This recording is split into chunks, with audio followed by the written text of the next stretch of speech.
నమస్కారం. విరాటపర్వం లాంటి block buster అంటే కమర్షియల్గా ఆశించిన స్థాయిలో సక్సెస్ కాకపోయినా మేకింగ్ సైడ్ మొత్తం సూపర్ రెస్పాన్స్ వచ్చింది ఆ సినిమాకి.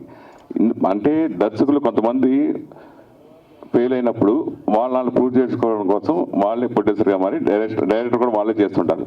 ఎందుకు మీరు అంత సినిమా అంత మేకింగ్లో అంత మంచి పేరు వచ్చిన విరాటపర్వం తర్వాత మళ్ళీ ప్రొడ్యూసర్గా ఎందుకు రావాల్సి వచ్చిందండి? మళ్ళీ ఎందుకు ప్రొడ్యూసర్గా చేయాల్సి వచ్చింది, డైరెక్టర్గా చేయకుండా ప్రొడ్యూసర్. తను ఈ డైరెక్టర్ సాయిలు కాంపాట్ ఎవరైతే ఉన్నారో నా దగ్గర వర్క్ చేస్తున్నాడు.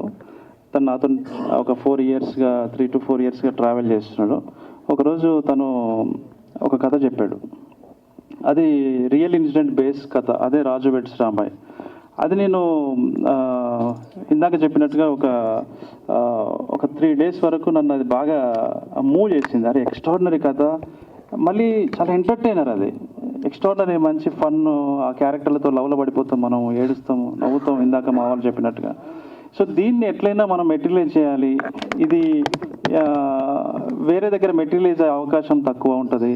దీన్ని మెటీరియలైజ్ చేయాలి కంపల్సరీ అని చెప్పి నేను అనుకొని స్ట్రాంగ్గా నేను ఫిక్స్ అయిన. కథ కోసం నేను ప్రొడ్యూసర్ మారాను. తర్వాత కూడా నేను సినిమాలు చేస్తున్నాను నాకు తెలియదు.